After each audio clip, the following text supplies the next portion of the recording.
तोरू Watanabe ने आखिरकार फैसला कर लिया था। वह मिदोरी से मिलना चाहता था, लेकिन क्या वो सच में उसके साथ एक नई शुरुआत करने के लिए तैयार था?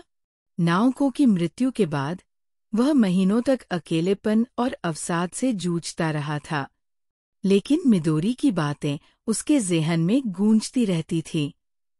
तोरू, मैं तुम्हारा इंतजार कर रही हूँ, लेकिन मैं तुम्हारे लिए सिर्फ एक विकल्प नहीं बनना चाहती।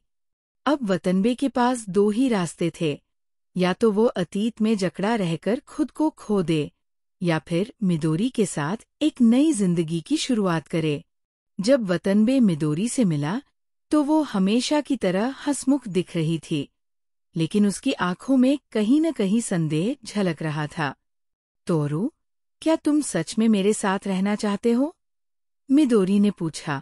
वतनबे ने उसकी आंखों में देखा, लेकिन वह जवाब नहीं दे सका।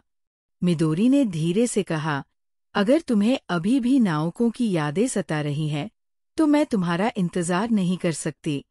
मैं चाहती हूँ कि तुम मुझसे तब प्यार करो, जब तुम सच में इसके लिए तैयार हो। ये सुनकर वतनबे चुप हो गया। वह मिदोरी के शब्दों को समझ चुका था।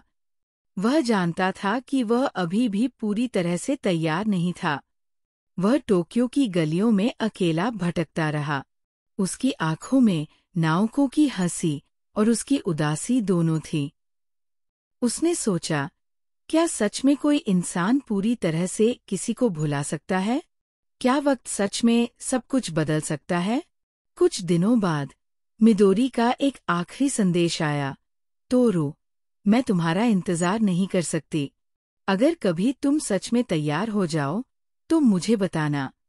लेकिन मैं अपनी जिंदगी में आगे बढ़ रही हूँ। वतनबे ने उस संदेश को बार बार पढ़ा।